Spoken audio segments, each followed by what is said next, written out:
सामीन व नाज़रीन अस्सलामु अलैकुम। आज मैं एक ख़ास बातें पेश करने वाला हूँ।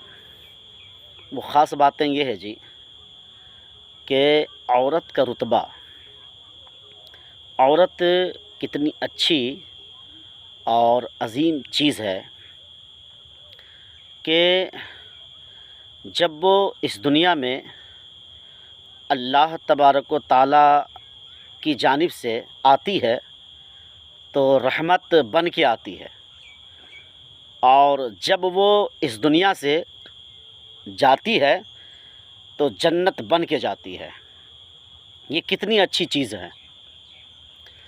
इसलिए मैं तमाम अफ़राद से और तमाम इस्लामिक भाइयों से मैं गुज़ारिश